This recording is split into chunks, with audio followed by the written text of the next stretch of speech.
আজকে আমি তোমাদের একটা বিশেষ কিছু পড়াবো। বিশেষ বলতে আমাদের মেডিসিনের সাথে মেডিসিনের যে কম্পারেটিভ ব্যাপারটা, অর্থাৎ তুলনামূলক পার্থক্য। তার এই যে তুলনামূলক পার্থক্য, এটা আমরা যদি না জানি তাহলে আমরা অনেক সময় একটা রুগী দেখতে দেখতে 3টে 4টে 5টা মেডিসিনের কথা মনে এসে যায়। তাহলে এইবার আমি যদি একটা মেডিসিন থেকে আর একটা মেডিসিন ইন্ডিভিজুয়াল অর্থাৎ স্বতন্ত্রীকরণ অর্থাৎ পার্থক্য করতে না পারি, তাহলে আমি ওই সাধারণ কয়েকটা পরিচায়ক লক্ষণের উপরে নির্ভর করে ওষুধ দিয়ে দেবো। বিশেষ লক্ষণটা কিন্তু আমি আর সংগ্রহ করব না। এই বিশেষ লক্ষণটা কি আর পরিচায়ক লক্ষণটা কি, এটা আমাদের বলে নেওয়া ভালো।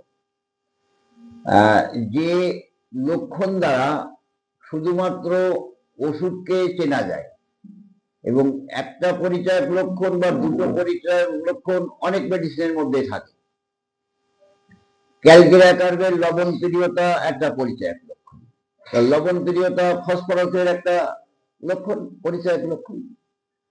ক্যালকেরিয়া কার্ভের লবণ প্রিয়তা আর্জেন্টাম নাইটিকামের লবণ প্রিয়তা। তাহলে এইরকম খুব লবণ খায়, একটু ডিম খেতে ভালোবাসে, ডিম খেতে সালফারের রুগীও প্রচুর ডিম খায়, ক্যালকেরিয়াও ডিম খায়।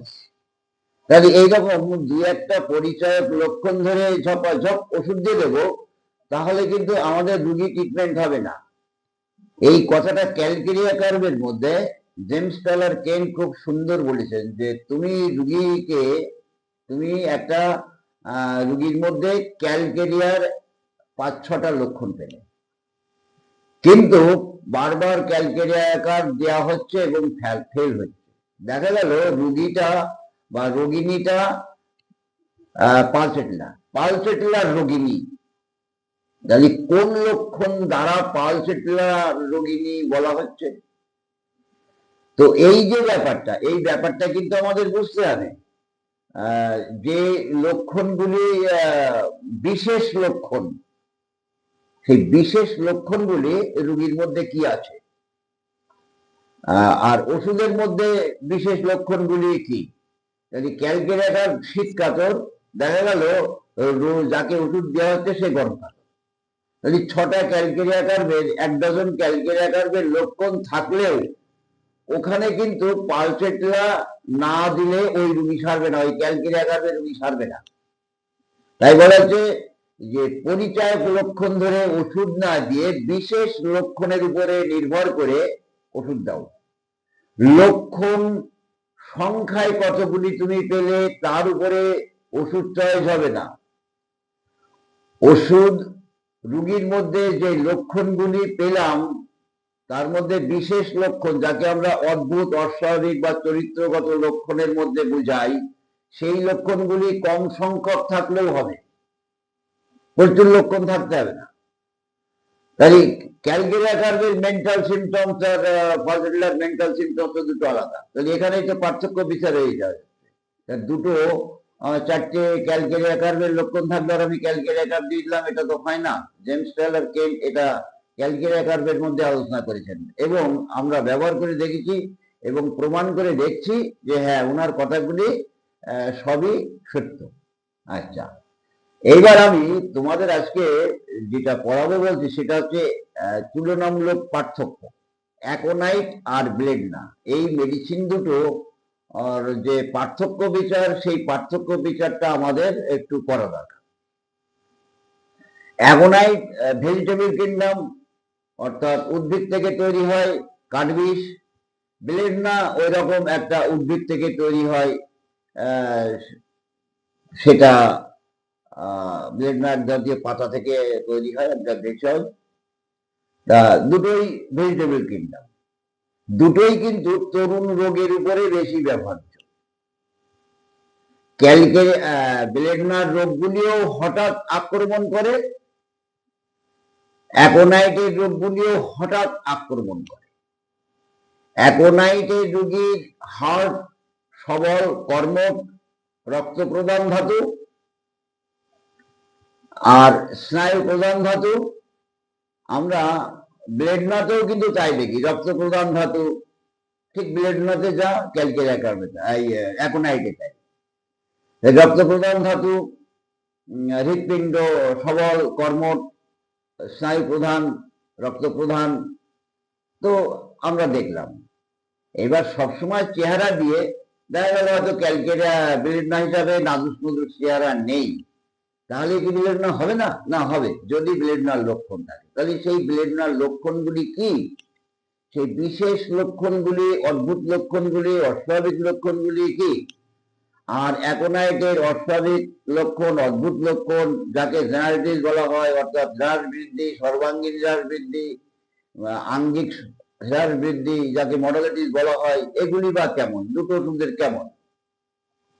ক্রিয়াস্থান হিসাবে দেখা যায় স্নায়ু, অ্যাকোনাইটের স্নায়ু, রক্তাম্বুস্রাবী ঝিল্লি, পেশিতন্তু, শ্বাসযন্ত্র, মূত্রযন্ত্র, হজম যন্ত্র, জনন যন্ত্র ইত্যাদি।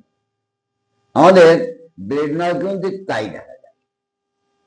স্নায়ুগুলি আক্রান্ত হয়, রক্তবহ নাড়িগুলি আক্রান্ত হয়, ফুসফুস আক্রান্ত হয়, পাকস্থলী আক্রান্ত হয়, মূত্রযন্ত্র আক্রান্ত হয়, হজম যন্ত্র আক্রান্ত হয়, এরকম গ্ল্যান্ড আক্রমণ হয়।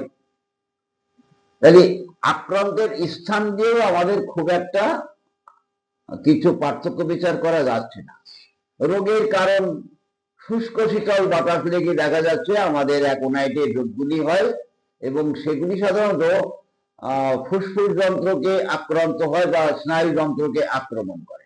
আর গরম পরে যে সমস্ত রোগ লক্ষণগুলি হয় সেগুলি সাধারণত আমাদের হজম যন্ত্রকে আক্রান্ত করে। তাহলে ঠান্ডা লেগেও রোগ হচ্ছে, গরম লেগেও রোগ হচ্ছে। আর একটা হয় অ্যাকোনাইটে ভয় পাওয়ার পরে রোগ। অ্যাকোনাইটে মনে রাখবা, ভয় পাওয়ার পরে যেমন অ্যাকোনাইটের রোগ লক্ষণগুলি হয়, সব ক্ষেত্রে হচ্ছে এমন কোনো ব্যাপার নেই। ভয় পাওয়ার পরে অ্যাকোনাইটের রোগ হয়, আর অ্যাকোনাইটের রোগাক্রান্ত হলে কিন্তু তার মনে একটা ভয় হয়, যেটা ব্লেডনার মধ্যে নেই। ব্লেডনা ভয় পেয়ে রোগ হবে এমন কোনো কথা লেখা নেই, আর রোগ অবস্থায় মৃত্যু ভয়, ফিয়ার অফ ডেথ, আমি মনে হয় মরে যাব, একটা উদ্বিগ্ন অস্থিরতা ভাব কিন্তু ব্লেডনাতে নেই। অ্যাকোনাইটের স্নায়ুযন্ত্র আক্রান্ত হয়, আর ব্লেডনার স্থানিকভাবে রক্তাম্বস্রাবী গ্ল্যান্ড বা সেলকোষ স্থানিকভাবে আক্রান্ত হয়। অ্যাকোনাইটের যে যন্ত্রণাগুলি হয় সেই যন্ত্রণাগুলি সাধারণত স্নায়বিক যন্ত্রণা, আর ব্লেডনার যে যন্ত্রণাগুলি হয়, ব্লেডনার যে ব্যথা হয়, যন্ত্রণা হয়, এরা একটা স্থানিক একটা জায়গা আক্রান্ত হয়ে গেল। আর যে জায়গাটা আক্রান্ত হয় ব্লেডনার, সেখানে কিন্তু একটা লাল হয়, উত্তাপ হয়, জ্বালা হয়, লাল উত্তাপ জ্বালা আর খোলা। কিন্তু অ্যাকোনাইটের ওই রকম স্থানিক কোনো আক্রান্ত স্থান নেই যেখানে ওই রকম লাল হয়ে যাবে, উত্তাপ হবে, জ্বালা থাকবে বা ফোলা থাকবে। যন্ত্রণার সাথে জ্বালাযুক্ত যন্ত্রণা হয়, কিন্তু ফোলা, লাল, উত্তাপ এটা কিন্তু অ্যাকোনাইটের স্থানিকভাবে আমরা খুব কম দেখি। আর দুটো রোগই কিন্তু হঠাৎ আক্রমণ করার পরে একটা প্রচন্ড আকার ধারণ করে, প্রচন্ড আকার ধারণ করে, এবং এই প্রচন্ড আকার ধারণ করে, দ্রুত প্রচন্ড আকার ধারণ করে।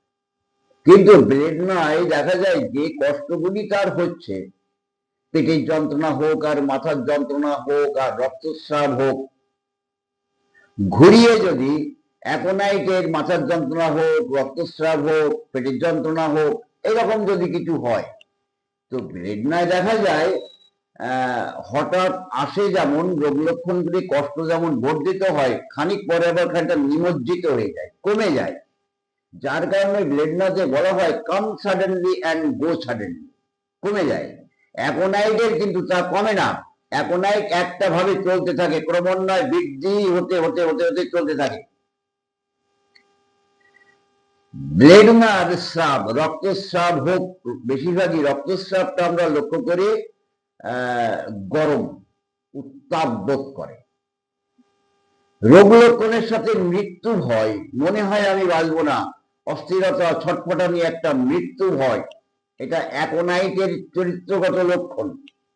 আর ব্লেডনায় যন্ত্রণার প্রখরতা, তীব্রতা বা জ্বালাযুক্ত যন্ত্রণা শুলে বাড়ে, বসে থাকলে কমে, এই অবস্থাগুলি আমরা কিন্তু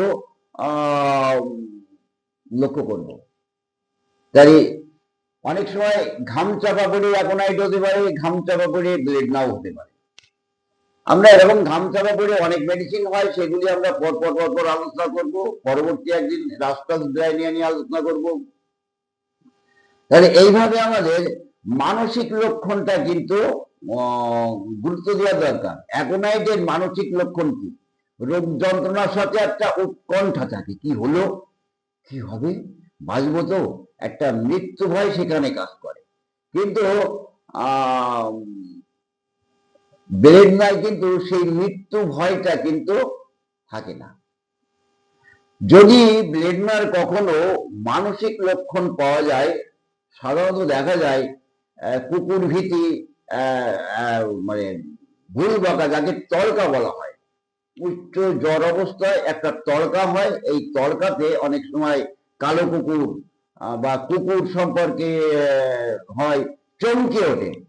বা যদি মেন্টালি কোনো জিনিস হয়, অর্থাৎ পাগলের মতন যদি হয়, তাহলে একটা উন্মত্ততা হয়, তীব্র উন্মত্ততা, সেক্ষেত্রে আমরা স্ট্রামোনিয়াম, ব্লেডনা এই দুটো মেডিসিনের সাথে আমরা তখন ইন্ডিভিজুয়াল করব। ব্লেডনার রোগ লক্ষণগুলি হঠাৎ আসে এবং হঠাৎ ভীষণ আকার ধারণ করে, কিন্তু তার মধ্যে আবার কিছুটা রিলিফ হয়, আবার বৃদ্ধি হয়। অ্যাকোনাইটের কিন্তু তা হয় না। অ্যাকোনাইটের রোগের সাথে একটা প্রচন্ড পিপাসা থাকে, প্রচুর পিপাসা, এবং অনেক অনেক করে জল খাওয়ার একটা পিপাসা থাকে। অ্যাকোনাইটের রোগীর গর্ভ অবস্থায় একটা মৃত্যু ভয় থাকে, আমি এবার আর ডেলিভারি হতে পারবো না। এটা কিন্তু ব্লেডনার মধ্যে নেই। ব্লেডনাতে অনেক সময় জরায়ুর মুখটা খোলে না এবং প্রচন্ড যন্ত্রণায় থেকে থেকে যন্ত্রণায় চোখ মুখটা লাল হয়ে যায়, এবং অনেক সময় ব্লেডনা পড়লে সেই জরায়ুর মুখটা খুলে যায় এবং নর্মাল ডেলিভারি হয়।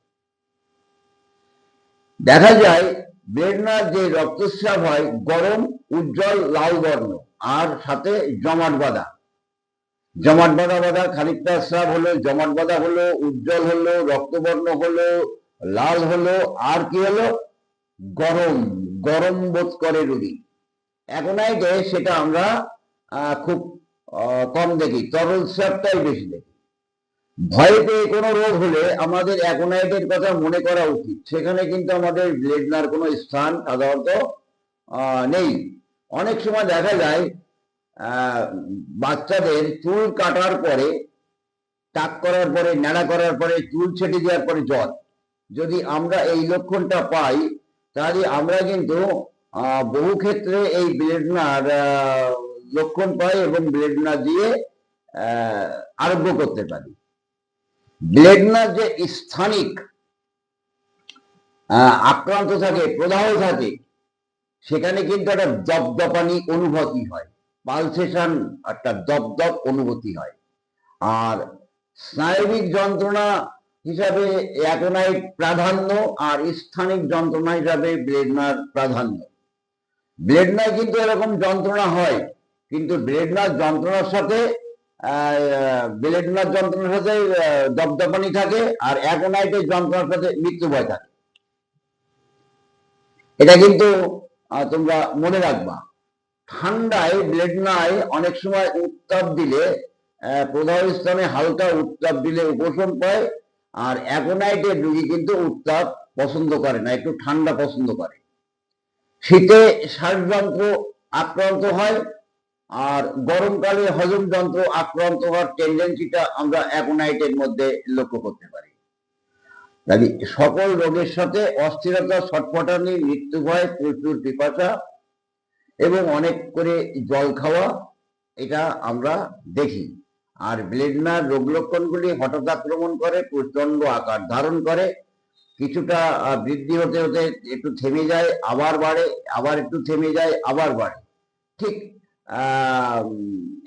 ইন্টারমিটেন্ট না, রেমিটেন্ট টাইপের যন্ত্রণাগুলি, স্রাবগুলি আমরা এটা লক্ষ্য করি। জ্বর বিকার অবস্থায়, ব্লেড না জ্বর বিকার অবস্থায়, যাকে আমরা তর্কা বলি, কুকুর দেখে চামচ বা তাকে কিছু দিতে গেলে কামড়ে ধরে, পলায়ন করে, এই ধরনের অবস্থা চলতে থাকে। রোগ বৃদ্ধি হলে সে অচেতন হয়ে পড়ে, প্রচন্ড আকার বৃদ্ধি হলে অচেতন হয়ে পড়ে। তড়কা, যাকে আমরা খিচুনি বলি, বুঝলে, এর মতো অবস্থায় অনেক সময় অ্যালোপ্যাথি ট্রিটমেন্টে হয়তো খিচুনিটা বন্ধ হয়ে যায়, পরবর্তীতে ওই ধরনের শিশুদের একটা মস্তিষ্ক বিকৃতি এড়িয়ে যায়। আমি এটা বহু ক্ষেত্রে লক্ষ্য করি। বেদনার কাশি ঘনঘনে, ঠিক যেন কুকুরের ডাকের মতো। অ্যাকোনাইটের কাশি স্থানিকভাবে আমরা খুব কম দেখি, তবে জ্বরের সাথে শুষ্ক ঠান্ডা আমরা দেখি। অ্যাকোনাইটের এরকম কাশি হয়, তবে ব্লেড জনসন ঘনঘনে কাশি হয় না। আমরা যেটা কুরুপ কাশি, হঠাৎ ঠান্ডা লাগার পরে রাত্রেবেলায় জ্বর এসে গেল, কাশি হলো, প্রচন্ড কাশি, সেখানে আমরা অ্যাকোনাইটের কথাও অনেক সময় চিন্তা করি। অ্যাকোনাইট, স্পঞ্জিয়া, হিপারচলপাস পর পর পর পর পর পর আসে। তো সেই হিসাবে জল ব্যতীত সকল জিনিসই তার কাছে তিক্ত লাগে। অ্যাকোনাইটে জল ব্যতীত সবকিছু তিক্ত লাগে, জলটা তার খুব ভালো লাগে। আর ব্লেডনা সাধারণত অনেক সময় অম্ল রস বা লেবুর রস, জ্বরযুক্ত অবস্থায় একটু লেবুর রস খাওয়ার একটা মেন্টালিটি থাকে। তাই অস্থিরতা, ছটপটানি, সেই রক্তস্রাব হোক, জ্বর হোক, আর এটা কিন্তু অ্যাকোনাইটের বিশেষ লক্ষণ। আর ব্লেডনার যে মেন্টালটা প্রকাশ পায় সেটা প্রচন্ড জ্বরের মধ্যে, আর মানসিক কোনো রোগ, অর্থাৎ পাগল হলে তার মধ্যে একটা উগ্রতা থাকে, আর জ্বরটা বেশি হলে ভুল বকে, কালো কুকুর দেখে, চামচ কামড়ে ধরে, বা অনেক সময় আরো বাড়াবাড়ি হলে সে অচেতন হয়ে পড়ে, তার সাথে সাথে তলকা থাকে। ব্লেডনার রক্ত প্রবাহ সাধারণত ঊর্ধ্ব দিকে হয়, নিম্নাঙ্গ ঠান্ডা থাকে, ঊর্ধ্ব অঙ্গে রক্ত প্রবাহ হয়, চোখ দুটো লাল হয়ে যায়। অ্যাকোনাইটের সেটা আমরা খুব কম দেখি। ওই রকম রক্তিম আভা ব্লেডনাতে আমরা লক্ষ্য করতে পারি, অ্যাকোনাইটে খুব কম থাকে, নেই বললেই প্রায় চলে। শ্বাসকষ্টের সাথে হৃৎপিণ্ডের যন্ত্রণা, শ্বাসকষ্ট কিন্তু আমাদের ব্লেডনাতে শ্বাসকষ্ট কিন্তু সেরকম আমরা খুব পাই না, কাশি হয়, অর্থাৎ এই যন্ত্রটা, এই জায়গাটা আক্রান্ত হয়। আর অ্যাকোনাইট অনেক সময় ফুসফুসটাও আক্রান্ত করে বসে, বুঝলে। এই সমস্ত ব্যাপারগুলি তোমরা খেয়াল করবা। মায়ের কষ্টকর প্রস্রাবের পরে শিশুর জ্বর এবং শ্বাসকষ্ট, মা অ্যাকোনাইটের রোগী যদি কষ্টকর প্রসব হয়, মায়েদের কষ্টকর প্রসব হওয়ার পরে শিশুদের জ্বর বা শ্বাসকষ্ট, সেখানেও কিন্তু আমরা অ্যাকোনাইটের একটা লক্ষণ পাই। এছাড়া তোমরা ব্লেডনার বৃদ্ধিকাল আমরা বিকাল 3টে থেকে এবং ভোর 3টে থেকে দেখতে পাই। আর অ্যাকোনাইটের বৃদ্ধিকাল সম্পর্কে এই রকম কিছু আমরা খুঁজে পাই না। যাক, মোটামুটি যা বললাম এই পর্যন্তই খেয়াল করবা।